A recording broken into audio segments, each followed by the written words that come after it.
Oh, I got it. There's a scenario we are going to talk about today. For polyatomic model. And let's see what happens.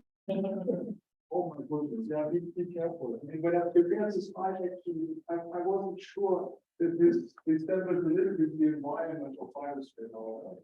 Yes, there's snow. Anyway, okay, so as a reminder from yesterday's lecture, I showed you this transparency. It's exactly the same. Nothing new on it. It compares the flux of molecules as a function of velocity on the axis, and this is basically the flux for two different regimes. One is the buffer gas regime. In this case, fluoromethane at a cell temperature of 18 Kelvin. So this is with neon as a buffer gas. Density of something like 10 to 16 per cubic centimeter. And compared to the diffusive beam, which is a black line here, it shows a much higher velocity and a more narrow velocity. And this indicates that there is a hydrodynamic expansion, the collisions and the causal. And these molecules there are plenty of molecules, but they're fast, 200 meters per second, which is too fast for trapping in an electrostatic field. So we need to slow them down, and I already told you how we go do this on the spiral shapes, rotating guide. This idea was starting with the reverse sprinkler, now going to something we call reverse centrifuge. So let me show you how it works. So this is this reverse centrifuge, the guide, which is basically a spiral. This is a one-to-one picture, basically. It's not spiraling in too often. The spiral is not circulating too much. It's basically not even one period. So this is the spiral here. Okay. The molecules come from here. This is a colorful guide. We look on top of this. This is the colorful guide. So you can see only two electrodes. The other two electrodes are behind. Here's one of our molecules that will fly into the guide. And then there's outer periphery here. Okay. In combination with this rotating, this will be rotating, will be formed a storage ring, wonderful storage ring on the periphery, basically. So the molecules fly into this periphery. They are faster than the rotation of this guide, and they're picked up basically by this pickup position here. They're picked up and brought into the center, climbing a potential barrier into the centrifugal potential. And then they come out here in the middle. That's the idea. So this is an animated transparency. So let me show you how it works. We're firing pretty fast. Well, it's adjustable, of course, with tens of hertz of rotation speed. Typically 30, 40, 50 hertz rotation speed. So the power quality even slower. So let me slow this down a little bit for you, so then you can see actually what happens. Okay, so now we got a little bit snapshots of what the molecules do. So let's look at this molecule here. So this is coming in. Okay, it's coming in. It goes into the storage and it's picked up at this position. It goes into the center and comes out at the top. You see it? Like this, huh? So now this thing is rotating. So now a molecule which enters this thing at a later time is in the storage thing, is picked up, it comes out of the center. And again, like this one, it's stored, it comes out at the center, and a new one. That's almost guided once around this storage ring. It's picked up by the pickup position here and comes out at the center. So there's a continuous flux of molecules going in, coming from our cryogenic buffer gas source, and it's almost continuously picked up and decelerated. So we are expecting that the output flux is continuous, not a pulse regime, it's continuous regime. So we make full benefit of the possibilities of a cryogenic buffer gas cell, which in our case is a continuous flux, not the ablation source. Please remember the molecules come out of the bottle.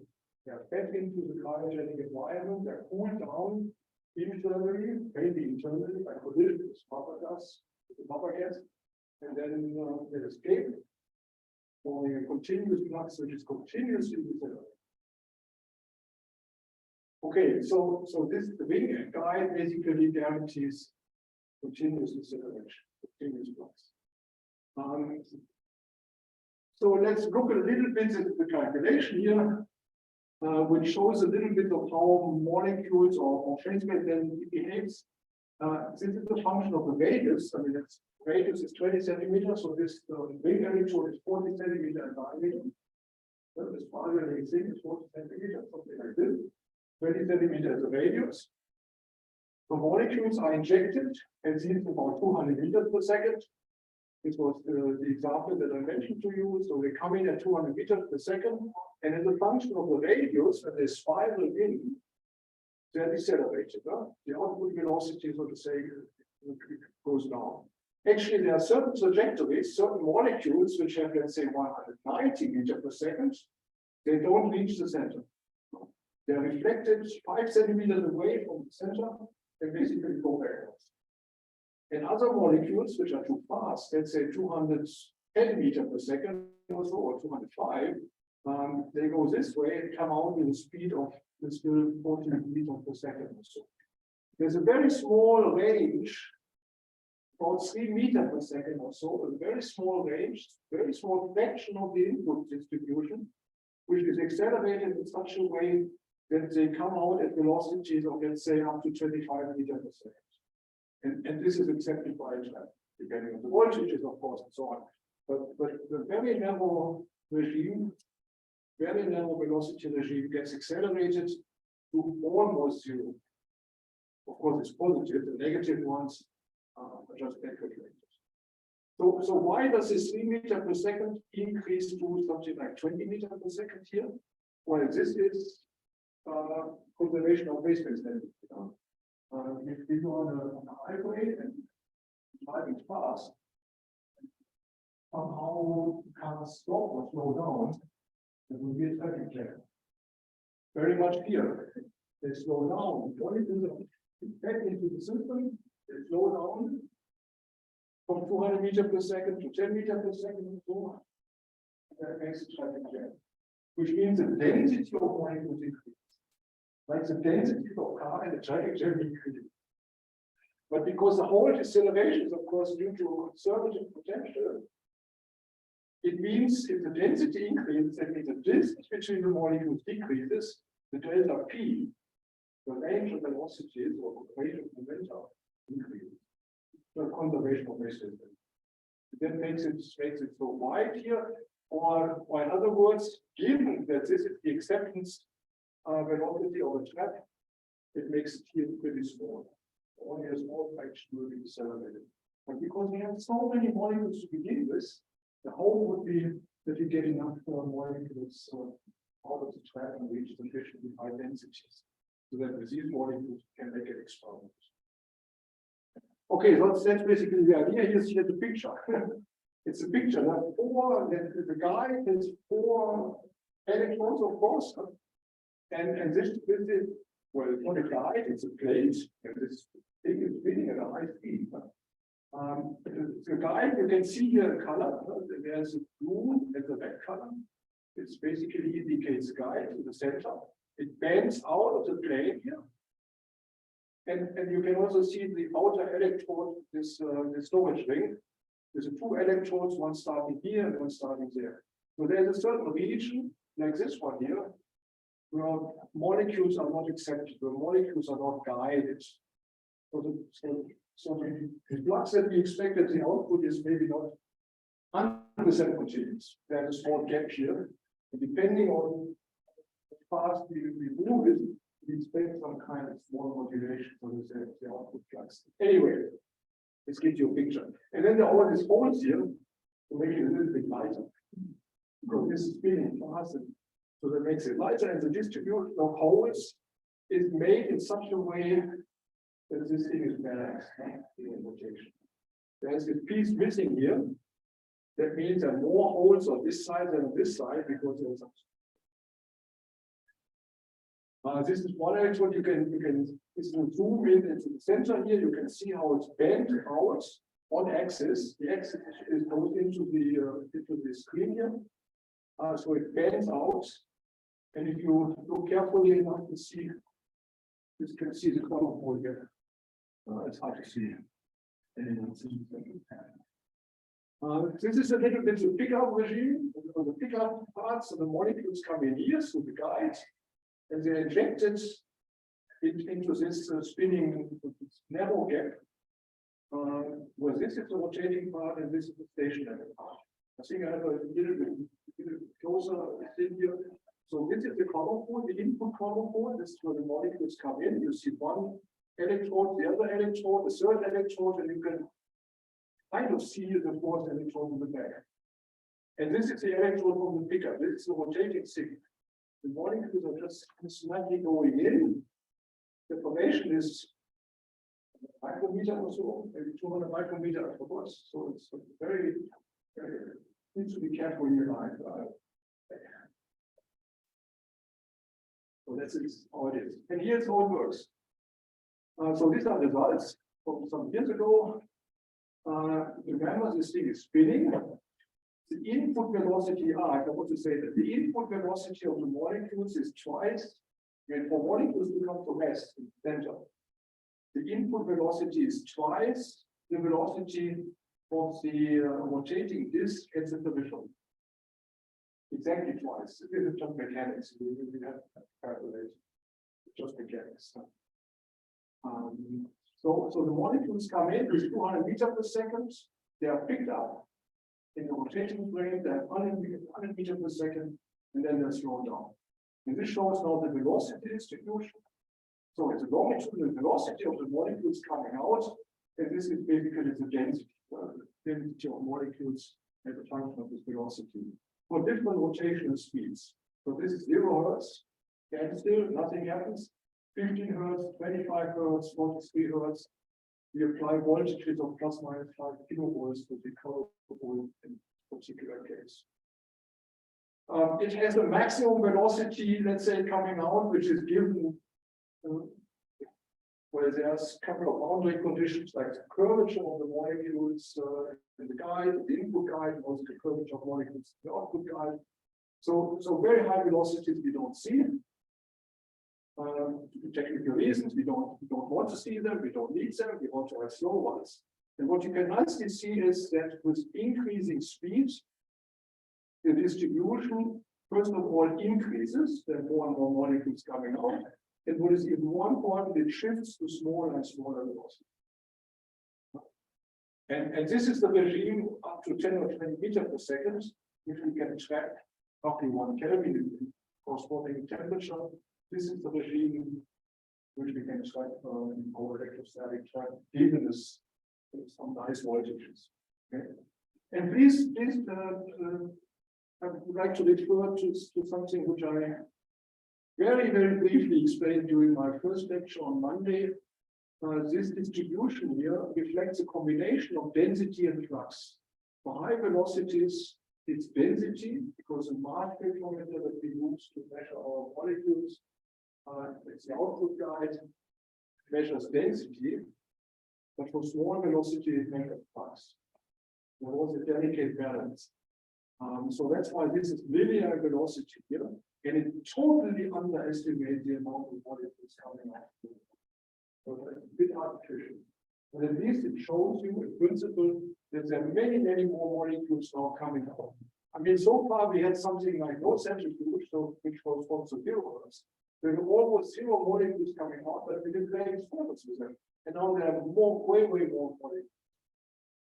Okay, we can speed this faster or reduce the voltage. That would be the same, more or less. Everything shifts to smaller velocities. And then you can see that actually 0 Hertz, this was more or less the old. The old one, 30 Hertz spinning 36, 43, it goes up and comes back down because there are not enough fast molecules at this voltage here or at this speed. There are not enough voltage and basically they are reflected. They're not coming out. They're reflected from the centrifuge. They're going in, they're not climbing the potential here all the way to the top, but they're reflected. You can play with these things, but you can see that in any case, the flux of slow molecules is dramatically increased compared to 0 rotation which basically means that no centrifuge at all. So that works nicely. Maybe a summary slide here. This shows the flux of molecules that we measure as a function of the stored pressure. So this is not done with the cryogenic source. It's done with the source at 300 Kelvin. Corresponding to C, or sorry, CFCH. Or I made a mistake, CHDF will be. Anyway, it's a general food. We do everything.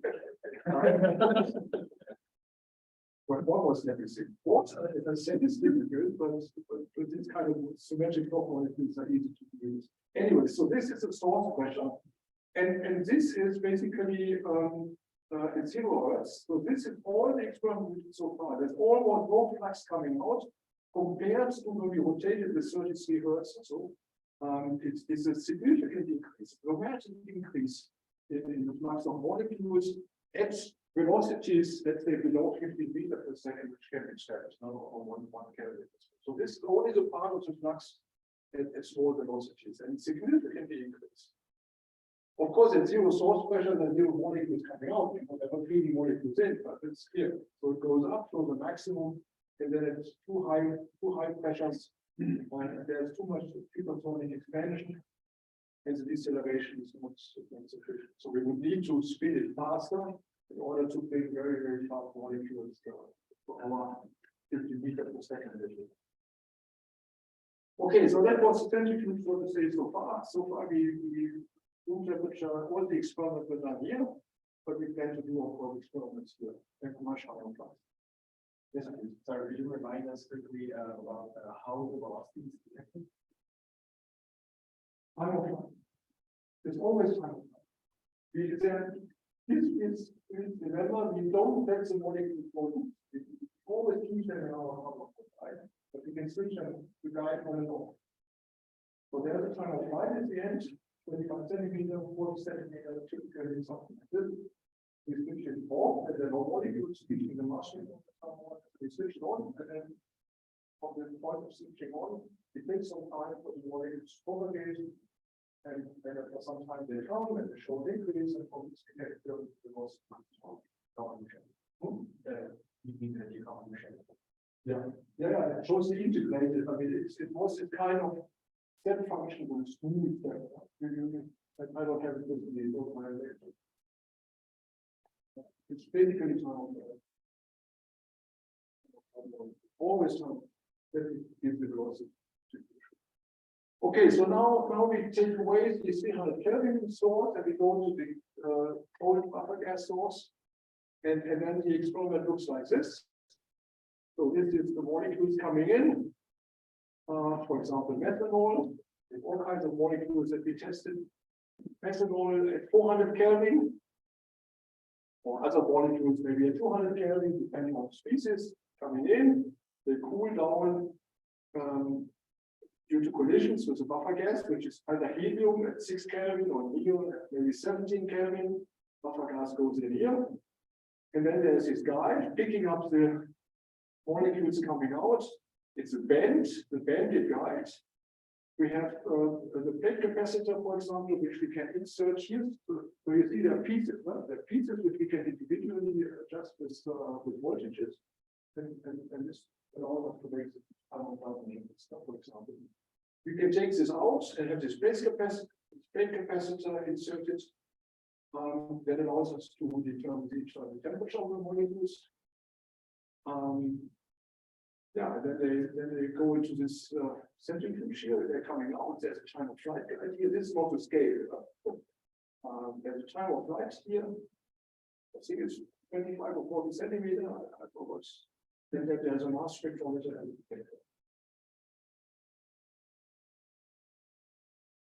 Actually, the axis, the rotation axis of the centrifuge is not vertical.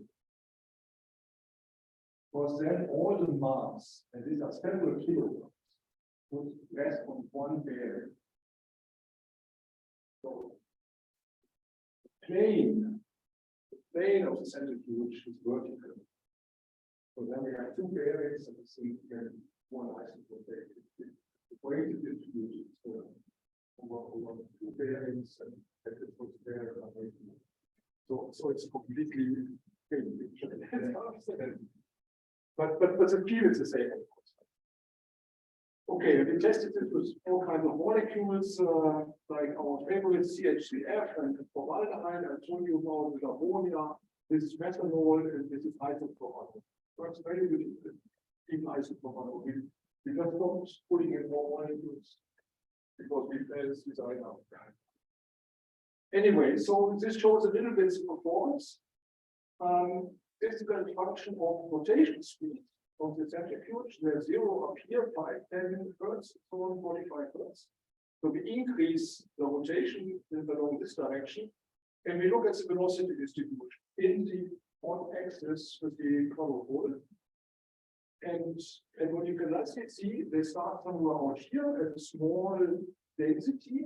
This is the color control plot here, the colors with that density in units of 10 to 8 per cubic centimeter or so.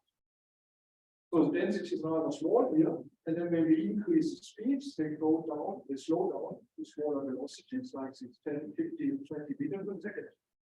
This corresponds to about 1 Kelvin kinetic energy for this molecule, CH3F. You can nicely see that we reach kind of high densities at velocities below 20 meters per second. Several 10 to 8. Let's think when operate under ideal conditions. We have densities well above 9 per cubic centimeter. Coming out, flux of higher than 10 to 10%. So if you compare this to atomic physics experiment, the flux is basically that of the of that order of time. So it gives a really high flux of molecules and velocities around 10 or so.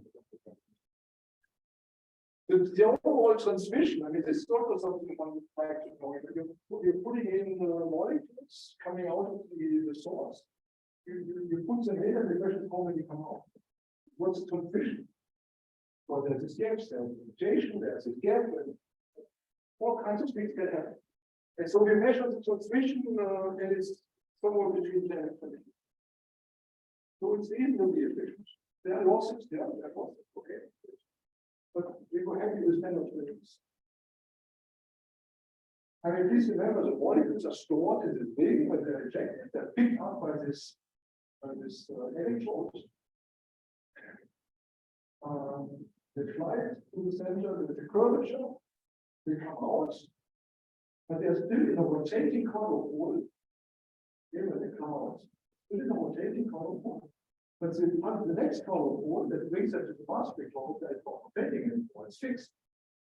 Okay, so that the chlorophore, the other one is rotating. So the match is not perfect. But still, it's kind of temperature. Okay, good. So collisions. The question is, can we see collisions? Now we have reasonably identity, we have no velocity. We know that for smaller velocities and contact, dipole cross section for dipole collisions is increasing by 1 over velocity. Ask Joe for details. Knows everything about that. And the point is now we have these slow molecules with maybe large cross sections in the guide, and there's slow ones coming out, but there are also fast ones coming from behind. So it's a little bit like this summarized scenario that we remember I discussed in the first section. Okay. So the question is, can the faster ones, fast means maybe several, more than 10 meters per second, 20, 30, 40 meters per second, can these, we know the velocity, okay, and they collide with this 10 meters per second, can they kick out the slow ones out of the guide? This would be the scenario, the most simple scenario that we have about. So again, this large angle sketch, they can transfer longitudinal energy from the fast ones coming from behind to transfer energy, and it kicks them out of the guide. Then this is sunrise scenario. So we calculate. Before we did the experiment, we did some calculations. So for the velocities that we have, we calculated the total elastic cross section of dipole-dipole interaction. So this dipole-dipole interaction The molecules are all aligned in the electric field of the output, and they come like this. This one. But not like this. Because they are all open. So we calculated the cross section for dipole-dipole collision for our CHDF molecule with our dipole moment and so on to be something like 2 times 10 minus 12 square centimeters at our velocities, so rather large. We calculate the total elastic collision rate, which is the density in the guide times the cross section times the relative velocity. Okay, we know the relative velocity, we know the cross section, it's here, we know the density, so we can calculate this number and it gives us 10 per second. Then we're expecting something like 10 collisions per second. Now they're not saying in the guide for 100 milliseconds. We expect that the total number of collisions in this time of flight, part of the guide, basically given by the length of the time of flight guide. We expect it to be at most 1, probably smaller than 1. So that's an order of magnitude. So there are not many collisions, maybe 1. So we have to see this 1 collision. Okay. So total number of collisions for each molecule. There are many molecules. So knowing these numbers, we calculate the differential cross section, we calculate the total cross section, and we can sort of say find or get an estimate what we expect for what I call Newtonian losses. So basically it's a collision that 2 dipole moments colliding, and in one stage maybe the guide will just kick outside. So it's in principle an elastic collision, but the longitudinal energy is transferred to transverse energy. And we are expecting a cross section for this kind of loss of maybe 0.1 times 10 minus 12 square centimeters. Which in the end means, given the numbers from the previous slide, which in the end means that about 1 out of 17 collisions can lead to this kinematic loss. You understand what I mean? So this is an estimate. The question is, do we see this exponentially? Let's see. So how do we want to see this? Well, the loss probability is proportional to time of flight through the guide. Basically, we are putting in molecules, and at the end, less molecules are coming out. So the transmission, at the end of the guide, the transmission depends on the density and the velocity, and it's something like a Bayes law. So it's the exponential with a coefficient here, which is proportional to density, to the loss rate, K loss, times the length of the time of flight divided by the absolute velocity. Why this loss rate coefficient is just the cross section, the loss cross section, and the velocity. The loss cross section is just the dipole moment. The dipole collision, just the dipole moment squared divided by velocity, which is square root of average. So we're expecting, something like this to hold. So let's do the experiment. And here it is. I don't want to go in too much into the details, but basically this, on this axis, we basically plot how many molecules are coming out. We measure the velocity distribution. Okay. So as a function of the velocity, as a function of the longitudinal velocity, Bz. And because the signal is small, we're taking the ratio of two distributions, but this is too much detail. Don't want to make it too complicated. So this is basically how much comes out as a function of this velocity for different densities. The dashed line here represents no collisions whatsoever. It's a calculated one because we have to measure it, but this is what we expect. And then we have three different density regimes. And we adjust the density. Please remember, we have these differential or the different electrodes in the guide. And we can switch some of them. We can switch some of them to lower voltages. And that reduces the flux of the molecules reaching the centrifuge, for example. And so we can adjust the density. And we have done it for 3 different densities. Increasing density, this is going to say a little bit of density, there's more density, and it's the highest density we have achieved. And what you can see is for fast molecules, almost nothing happens. They're all aligning basically on top of each other. But for small velocities, like 10 meters per second, there's a dramatic change in the bunch of density. And this is our collision system. Basically shows that we have a collision. So let's compare what we see, what we find in the experiment, with what we were expecting.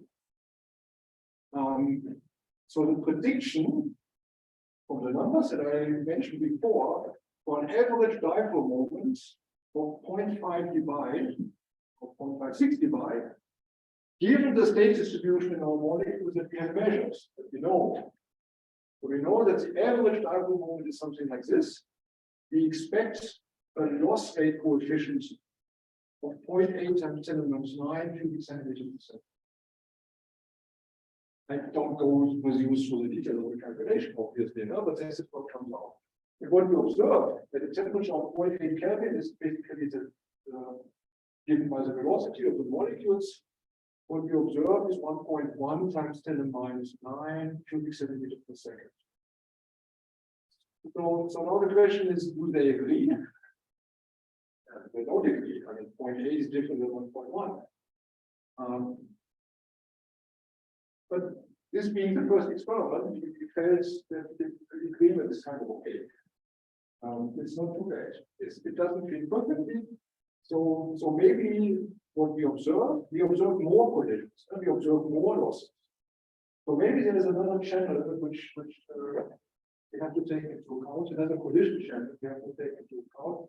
But we haven't done it for this experiment. I come back to another experiment really shortly. So maybe we are seeing a little bit more. But maybe also the density is not calibrated perfectly well. So there are also experimental features which we don't have perfectly under control. So we think it's reasonably good. To test this whole thing, we could go to a different molecule like ND3. It has a larger dipole moment. Again, it's measured. Yeah. How well can you improve this measurement of and also change the length of the time flight back? We could change the length of the time flight. I think the length was something like this for the experiment. Yeah, exactly. Something like this. Yeah, we could make it. We could make it 10 meters. Yeah, I suppose that's all when you just look at signal. No, we're not using it. But if you have more collisions per second. Yeah, but this is what we want to be. You want the skill not to change. So the gains. Yeah. But you're not losing molecules because the molecules are all high. It's never disappear. If it's just high, then it's almost never disappear. But I come to this because you're implementing it back. That's not normalized. We can study more or do more careful study. So on last page, you say the temperature is 0.8 Kelvin. I wonder how that is measured defined. Like well, it's just transforming the velocity that we measure. Assuming adequate elastic conditions between your thermalized volume. Please remember there was one collision. It's not thermalized. So we don't expect a thermalized. Okay, so there are two things. There are not enough collisions to thermalize. One thing, and the other thing is, yeah, we should not talk about temperature because temperature assumes it's thermalized thing. Not thermalized. It just indicates a little bit the velocity of the kinetic energy expressed in unit of K minus temperature.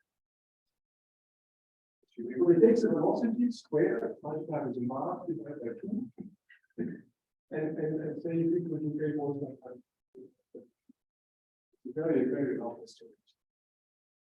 Okay, so this is the industry. If it has a larger dipole moment, the effect is larger.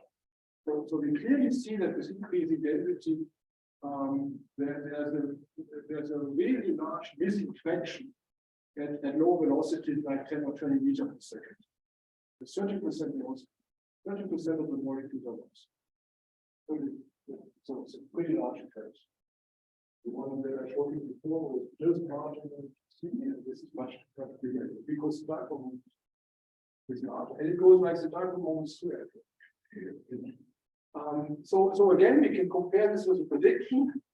The prediction is 1.3 times 10 to minus 9 for the loss rate coefficient. The observation is 2.1 times 10 to minus 9 cubic centimeter per second. So again, it's not perfect agreement. So maybe there are more collision channels that we have to take into account.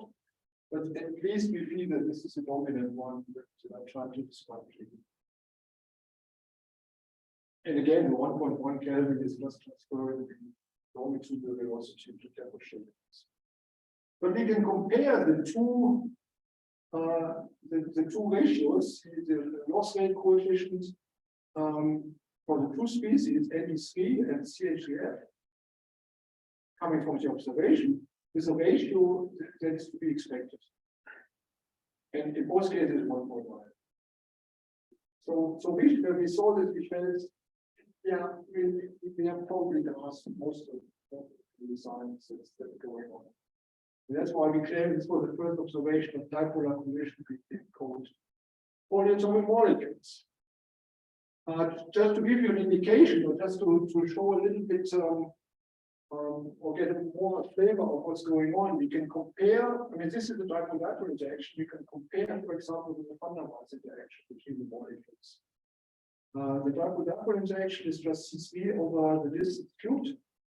Van der Waals is C6 over the distance 6 power or so. We take our loss cross section that we have measured and calculated, and turn this into a radius. It's 4 nanometer. That's a typical, so to say, collision distance, 4 nanometer. And then we plug it into here. We know C3, we know C6, and then we find it's a dipole-dipole interaction compared to the van der Waals interaction. And a typical collision distance is about 200. So don't take it too literally whether it's 200 or 201 or whatever. But it means that the dipole-dipole interaction is much larger than the van der Waals interaction. This is one. Yeah. 2 orders of magnitude. This is what I want to emphasize. Don't you agree?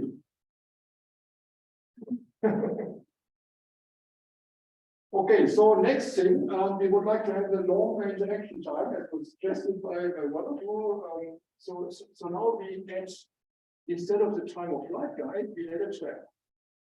So now the situation is like this: we have the buffer gas here as before. We have the band, which selects the flow molecules coming out of the buffer gas. The first ones are just pumped away. There's this connection guide, which allows us to adjust the flux. High voltage here means high flux, low voltage means low flux. We inject this into the centrifuge, and now they plot it correctly, and the plane is vertical. So this is a spinning thing, and then comes what we call an S piece, because there's still fast molecules coming out. I mean, those which were fast going in, which are not decelerated to 2 meters per second, but maybe 10 meters per second, they're filtered out by this sharp ends here, what we call the SPs here. So only slow molecules we have after this SPs, because the other one just goes straight. They don't follow this sharp end. So the slow ones go into the trap. Very much like what I showed you before, they enter the trap, they don't find the way out, they stay in the trap for sufficiently long time. You can adjust the voltage between the two guides here and the same here. And in this way, kind of close the trap. Not exactly close, but it's almost close. And then when we want to measure the velocity distribution, we have again this time of flight and the mass rate of the okay. And so typical numbers is we get maybe 20 million or more molecules into the trap. The density is something like 10 to 7 per cubic centimeter, and a typical temperature in this case is 50. Again, this is okay. And what's it is due to conversion into temperature. So this now the analysis basically. This shows the internal state distribution after the molecules come out of this cryogenic buffer gas cell. It's not changing on the way itself. So this is basically what we are expecting to have inside the cell for CH3F. It's the JKM quantum numbers, the 111 state. So first rotational state, we are not working in the rotational hour state because this is a high frequency. So we're working in the low scale. So the first exciting low finger is J equal 1, K equal 1, M equal 1. So 111. And it contains 84% of the model. And the other states, like with angular momentum 2 and so on, they have just a few percent. So this is the measurement, it's a measured internal state distribution. So when we now talk about what happens in the trap, or the conditions happen in the trap, they almost exclusively occur for molecules in the J equal 1, K equal 1, and equals. Almost exclusively, 84%. So here's what we see. And this was kind of disturbing, very disturbing, for quite some time to us. I briefly mentioned it already on Monday, but in a different context. So now I have to go a little bit and explain it to you. So we fill the trap, we wait, we open the trap, and let the molecule come out. The question is how many molecules are there? Okay, and this is the trap time. The whole time is the trap. 1 second, 2 seconds, whatever, 5 seconds. And then we do 2 different experiments for different parameters that one can read here. The connection guide, for example, is only 2 kilovolt, which means low density, or maybe 20 kilovolt, which may be high density. And this is what we see. Of course, for high density, we get more molecules. Perhaps it's clear, but we normalize to 1 initially. And what you can see is, okay, there's a decay. There's a decay over time, that's clear. But it looks like a non-exponential decay. It is a non-exponential decay. But it's the same kind of decay for low density and high density. So the fact that there's a non-exponential decay does not mean that there are collisions. Because for low density, there should be collisions. For high density, there could be collisions. But there's no difference in the behavior. Which basically means that standard measurements of observing collisions, they look at the non-exponential decay. But I think just learning from you, you're totally used to the size. But this case is not in our work. So the standard measurement technique, measuring collisions via 2 body, 3 body, whatever decay, does not work here.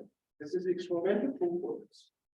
So we have to come up with a visual recipe, completely different recipe of how to measure collisions. And this is guided by the chemistry scenario, where you have a bottle or so, you want to measure a reaction, something happening between 2 species. So you pour 1 species and put it into the glass here, then you pour the other species into the glass and see what happens. And this is exactly what we do now.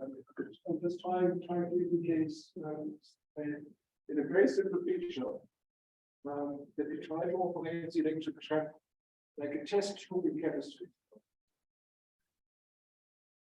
So have that in mind, because if you don't have that in mind, if I don't have that in mind, I was pretty rapidly lost in the rotation of the design. So then we do 3 different experiments. 3 distinct experiments exist.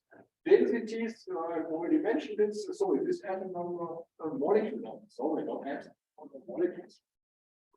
Densities and temperature. So sample A means just pouring molecules into the trap. And at some point, let them out. Okay, so we load the trap, the molecules going in, it increases. We load it for 2 seconds, and then it decays. And after 1 second waiting time, we measure how many molecules come out. This gives us a feeling of what the density in this A scenario is, the integrated signal. Okay, this is one experiment. The next experiment is this one.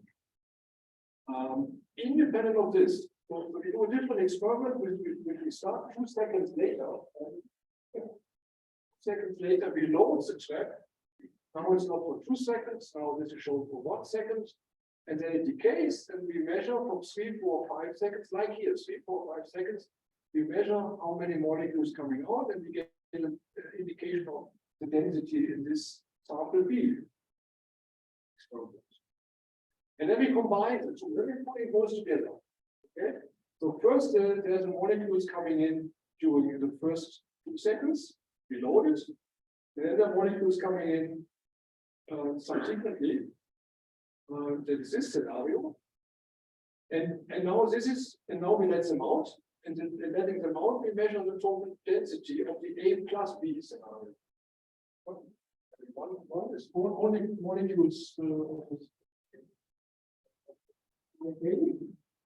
only molecules of the kind P, then it goes together, molecules of the kind A. And then the collision signal would be the difference between the 3 scenarios. So Na plus Nb minus Na. That would be our collision signal. Call it delta. Okay, that's straightforward. And this shows experimental results. So this is a density.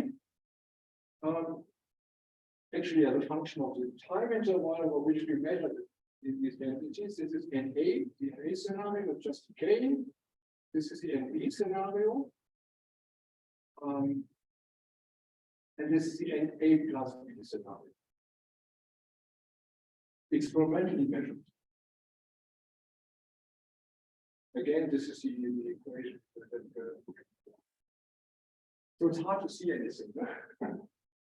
They're all different, of course, but now we have to sort of say, take the red curve, Na plus NB, and subtract the Na plus B, which means this one, and that would be our collision delta N. That comes on the next slide. So this is the delta N here as a function of the density squared. We are looking for collision, so that's why we plot it as a function of the density squared. So what do I mean by density squared? I mean the average of Na times Nb averaged over the time interval over which we observe it.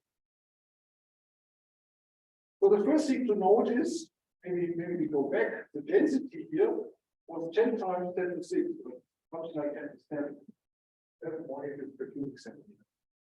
And here it's 10 to 5, or 2 times 10 to 5. So the collision signal is much, much smaller than the density that we have. But the effect is kind of small. It's only a few percent. Only a few percent of the molecules get lost. We really have to look very carefully what's happening. And that's also the reason why this non-exponential decay of the trap causes so many problems. Because we're looking at a signal of the order of 2%. Then this non-exponential decay really makes two. Anyway, so we plot it as a function of n squared, and for 2 different voltages. Please remember, we have in the trap the possibility to apply a homogeneous offset field, and we can adjust this, and this is done here now for 0.5 kilowatt per centimeter and for 2.4 kilowatt per centimeter or so. One is the red curve, and one is this black curve. And what we see is a nice straight line with slope, which depends on the voltage that we apply. But the fact that it's a nice slope here, nice linear slope in both cases, shows that the scaling against n squared makes sense. So it is a collision signal.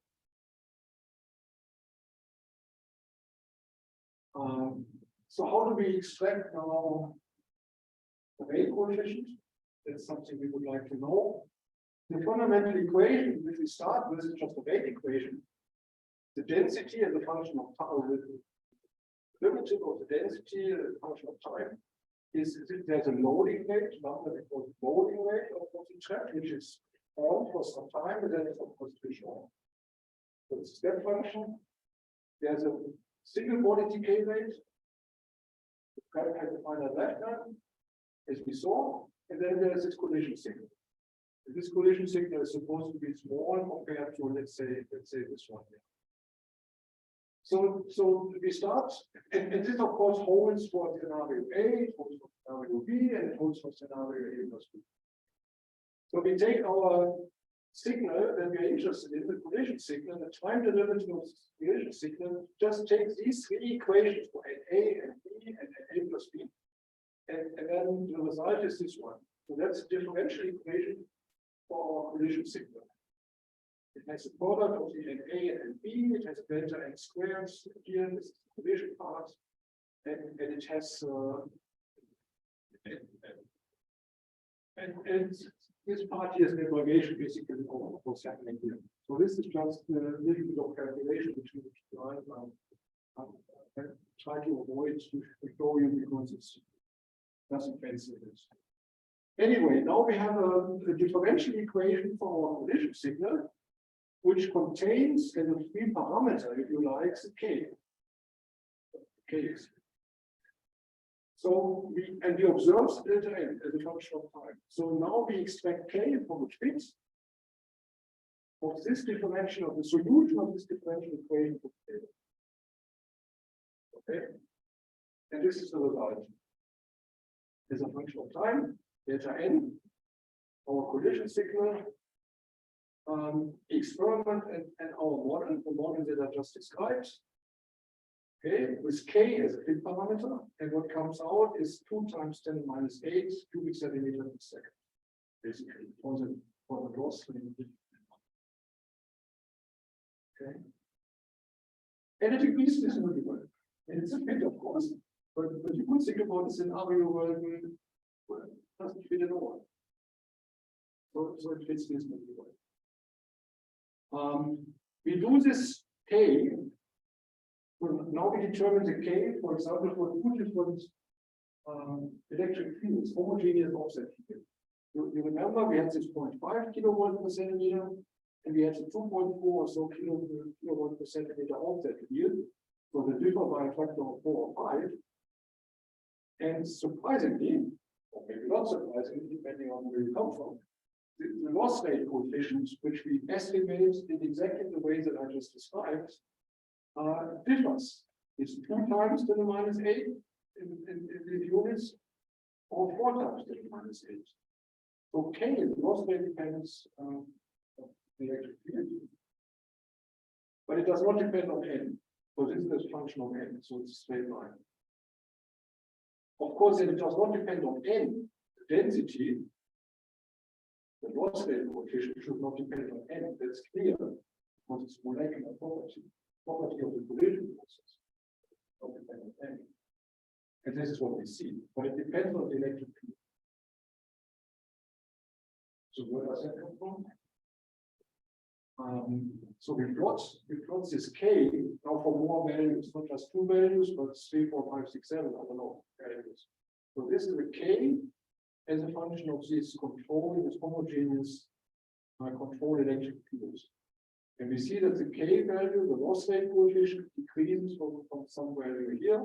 It increases by a factor of 2 or 3. If we increase the electric field in the range that we had easily experimented,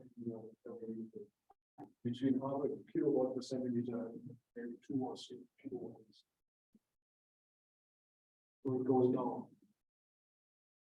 So the picture that we have in mind now, given all these facts, indicates that the picture is the following. So this is the collision process that emerges, so to say, from this scenario. Almost all the molecules, please remember, almost all the molecules, 84% of so J equal 1, K equal 1, M equal 1 state.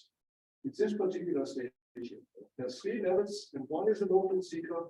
This one would be a high-field seeker, would be kicked out, and this is a no-field seeker. That. And these molecules are trapped.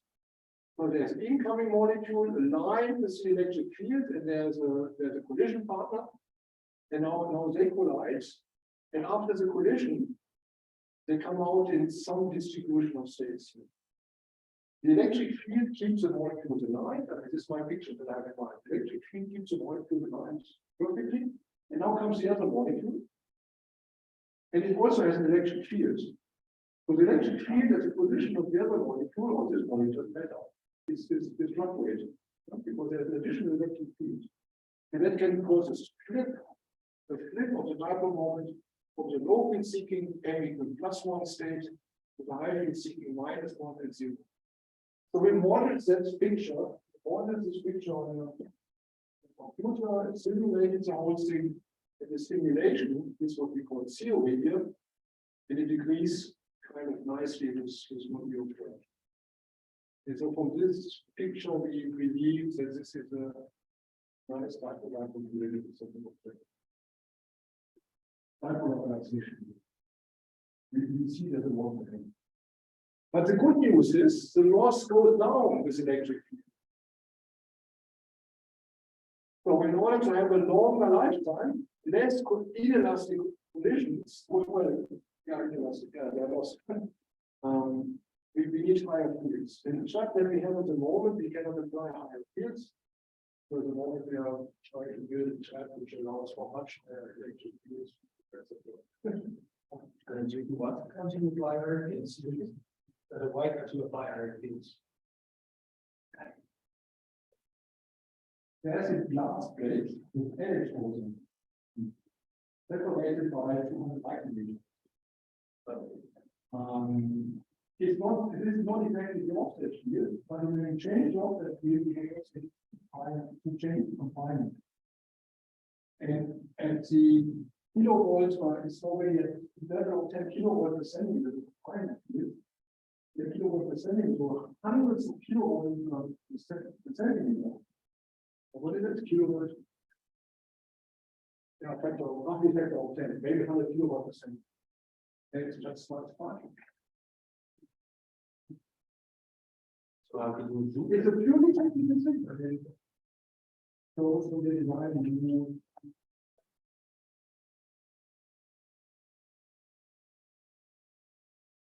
you don't want to destroy the check. I mean, it's not good for the students. Because they have to insert a new tab and so they try to do that. and we sort of this way? Or you have to use a couple of times.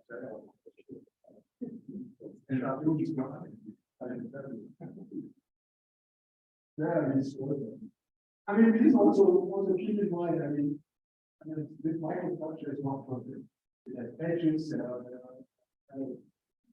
maybe there's some flaws, there are some sharp edges and the wood.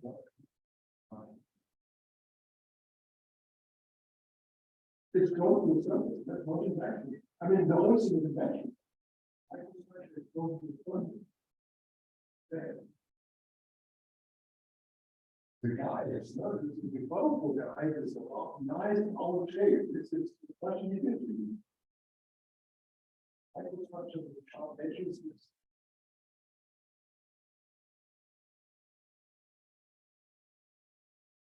Yeah. Do you think the higher it gets better at the higher field because the electric would become more dominant as opposed to this other electric? Yeah, it's that line basically the orientation online with my And then preserves even after collisions, it preserves that. that's the idea.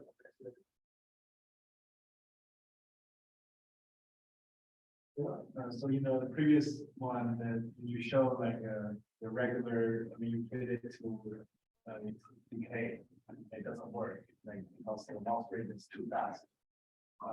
The pure track, and the higher low end. Yes, that's fine. So what could be the contribution? What into this? Well, the contribution is of course always there, but it's by making the difference measurement, it's gone. It is in fact out. That's all in the good scenario that we use here. It doesn't play a role anymore. Yeah, so my question is, why it was so fast before? Okay, maybe I forgot to mention it on Monday. But the initial decay was faster than the decay after 2 seconds, or so. No? And the reason is that there are these spin flips in the microstructure channel, which has these flat holes, but they are perfectly right. And whenever I try to teach you on Monday, This color, this is the colorful configuration with the badges. The badges are made in such a way that there is an electric component along the badge. And for fast molecule that still can then passes to slow molecules that survive more easily. So there's an initial decay which makes the fast molecule go away. Then there's a slower decay which comes from the loss of slow. So actually during these solvents, there wasn't the distribution of the molecule there. So the complicated scenario. Okay, so this is almost the end. I don't know how much time I have for thing.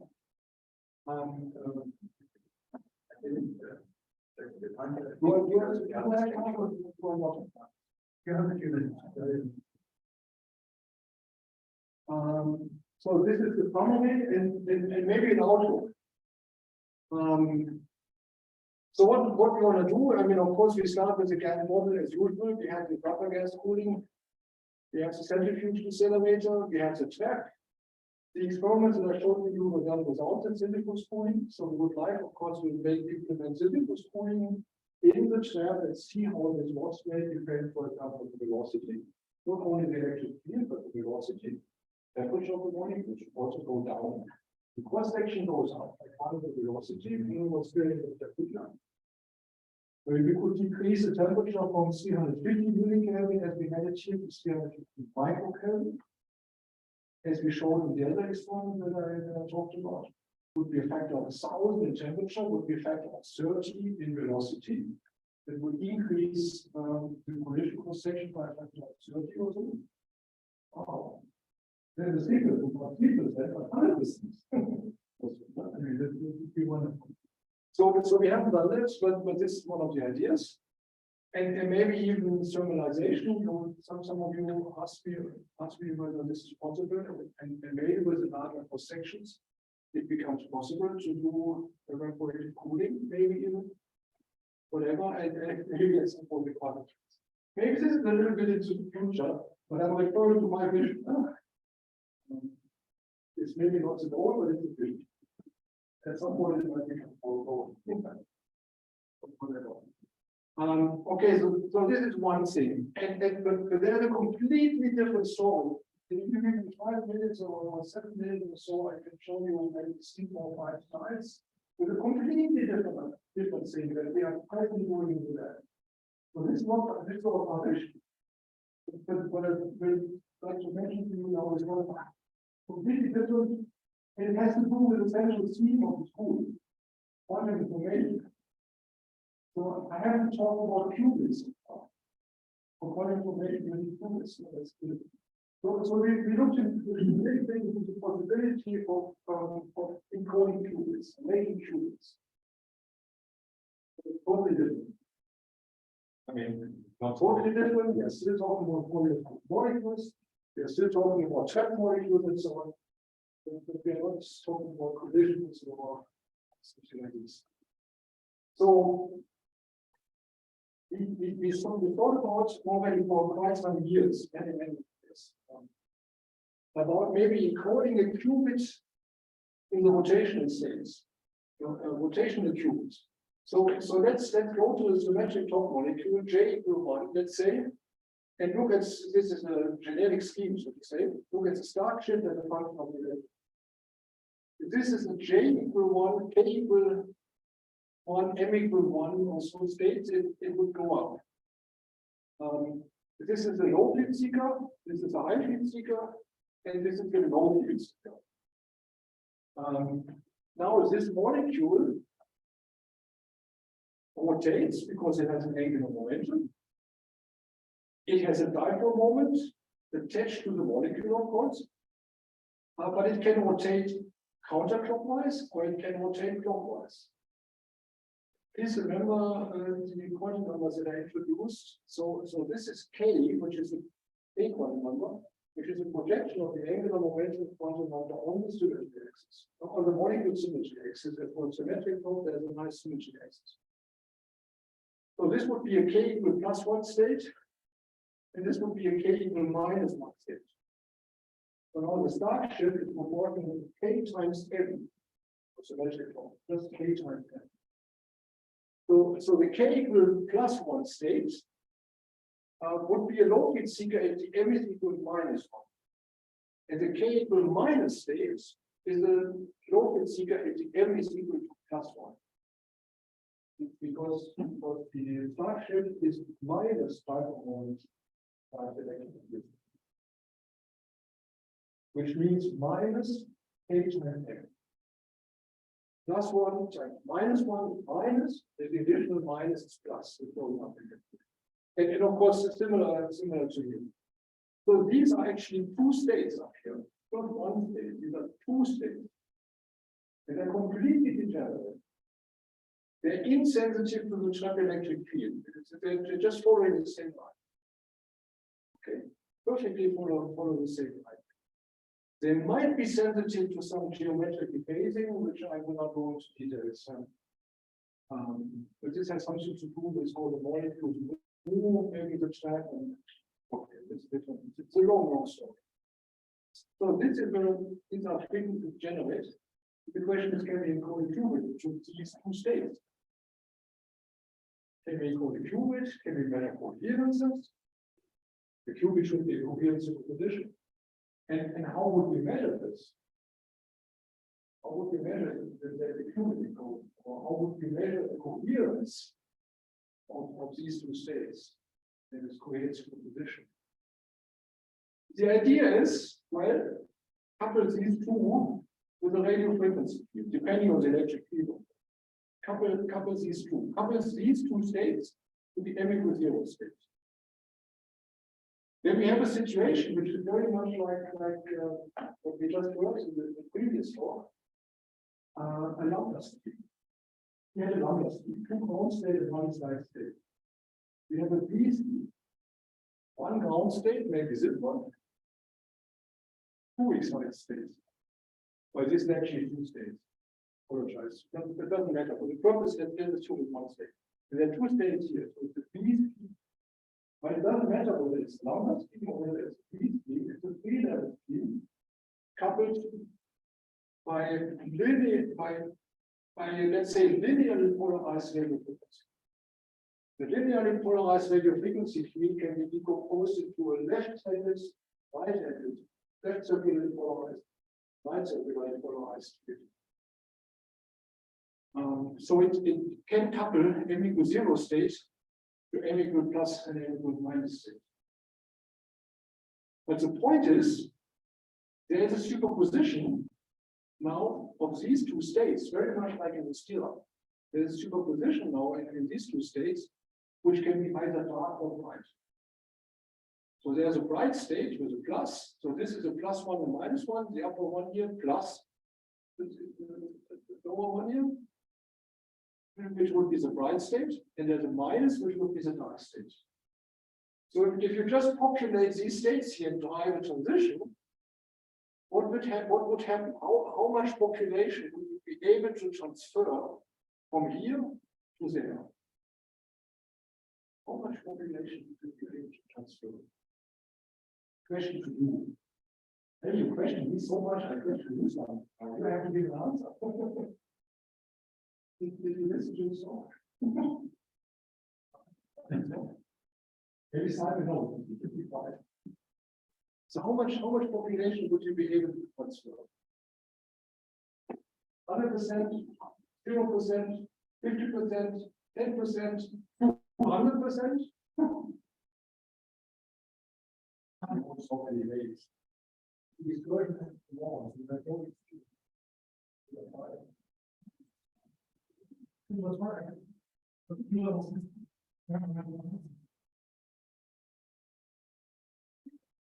Oh,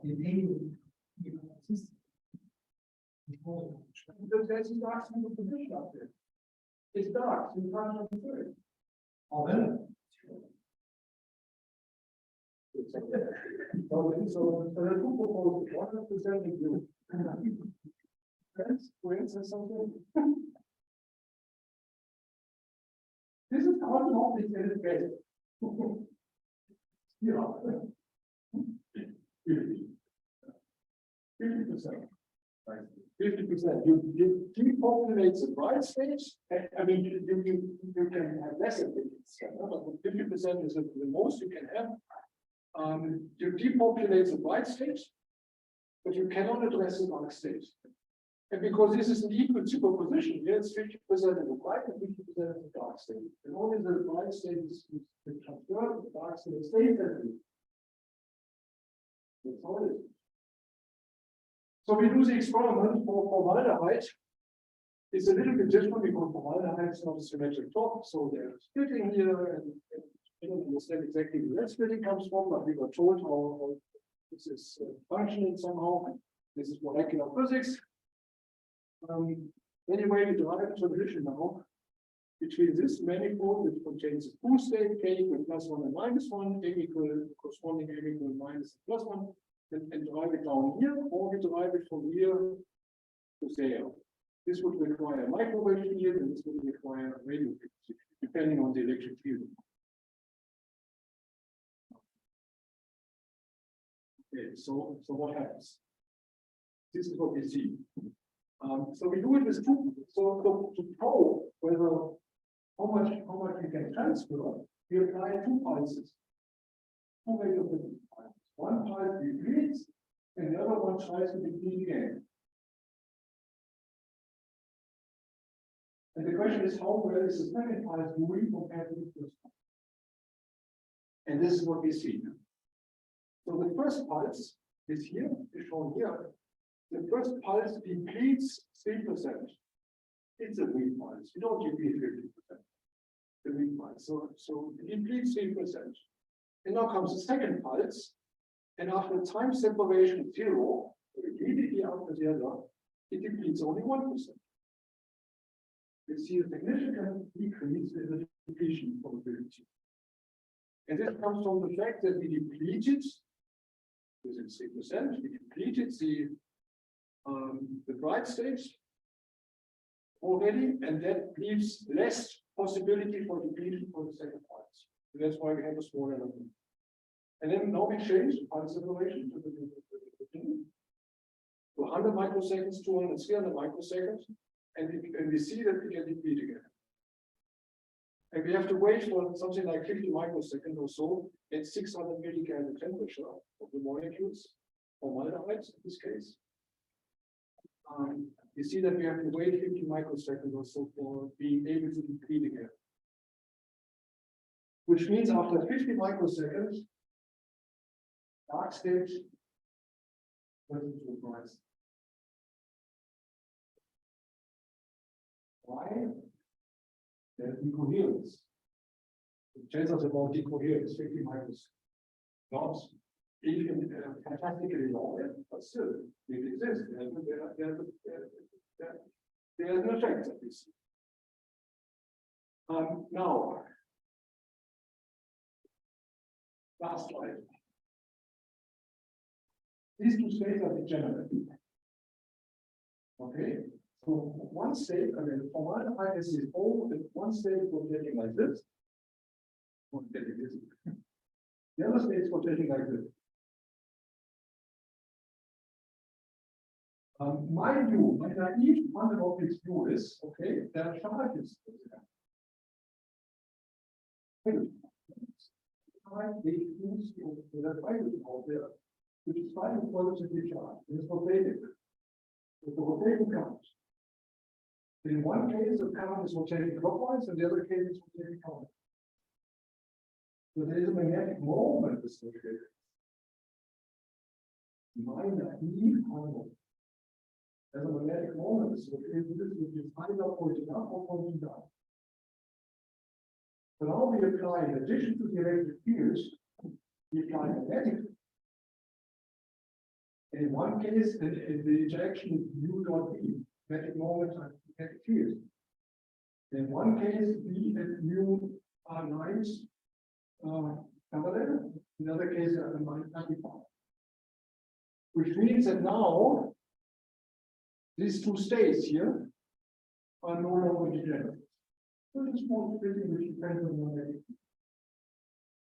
Which means now that this state has a different energy than that state. There is small splitting, which means that now the plus and minus superposition becomes time dependent. Okay? They rotate at different frequencies. They rotate at the frequency of the eigenenergy, and this rotates slightly different than this one, and then changes the plus into a minus, the minus into a plus. Light state turns into dark state, and the dark state turns into light state, and there's an oscillation between them. So we are expecting an oscillation. For given magnetic field. Now we can sweep the magnetic field, and it changes the frequency. Keep, for example, the pulse phase, the two pulses that we apply, keeping them the same. And then you see a wonderful, nice oscillation. The two pulses separated by, let's say, 20 microseconds here, and you see a nice oscillation. So this is the depletion probability, 2% or so, as a function of the current in the coil, which means magnetic field. The splitting is of the order of kilohertz per count. This naive calculation of a magnetic moment and rotation gives something like kilohertz per count. And this is in the end what we see. Okay, there's current here in the magnetic field because this is work in progress, as I said, but there's a nice coherence. So what I'm saying is, maybe this is a nice tool. It has some nice property, it has a nice feature, it has sufficiently long coherence to do something useful. Okay, so this is the most important slide, of course. The team, how it was some time ago already. Martin Liebruder, Florian Jung, Max Wilk, Isabel Rabe, she's back in the Imperial College, she was postdoc back in the Imperial College. Martin Seppenfeld, who was a wonderful co-worker for many, many years. Thomas Gantner, Manuel Koller. Unfortunately, Boom is not pictured here. I couldn't instantaneously find the pictures, so I apologize. She's not sure, but this is kind of a team, it's a small team, and we have fun, and it's wonderful. And with that, I would like to thank not only the team, but Boom for your attention, and for your questions and suggestions and whatever. Thank you.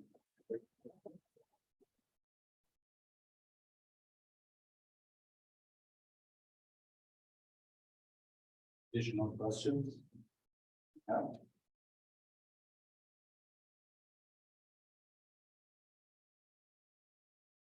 So what limits the depletion probability? What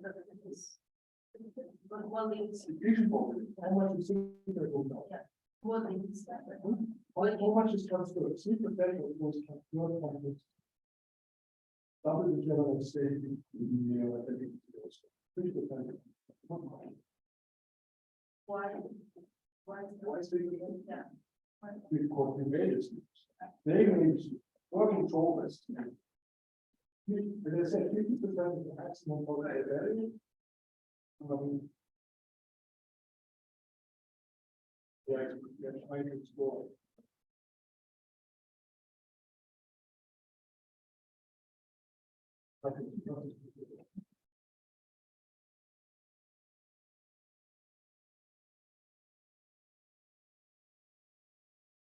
Not really like those qubit interactions, and this is all happening in bulk gas. Like you're like. Oh, well, this was not qubit interaction, huh? Well, the last five minutes or so, Yeah. it was, I'm not talking about qubits interacting with another. Okay. You're just talking about the coherence of this superposition. Oh, You know, this is more, I'm not talking about the gate or something. And this is the gas of molecules in the electron pair. If the ion remove this gas, it's in this case,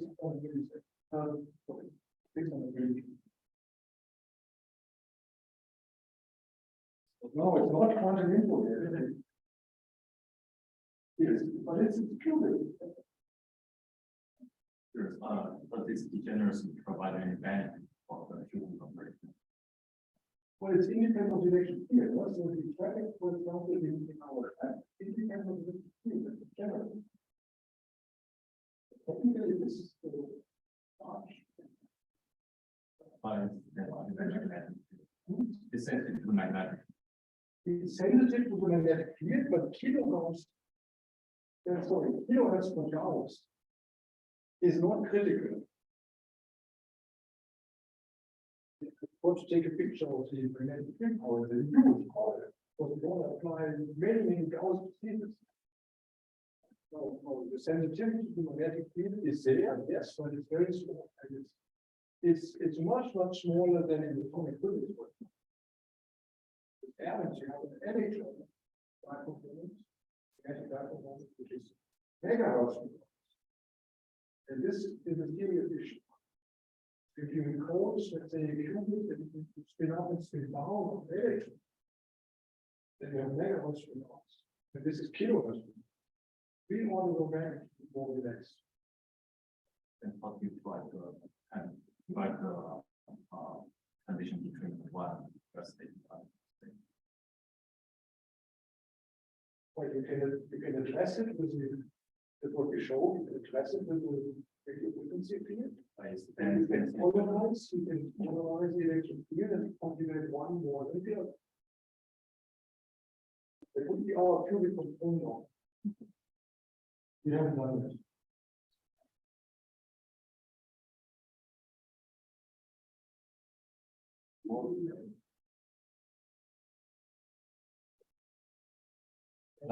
And join me in thanking Professor Rempe for his beautiful set of lectures in the last few days.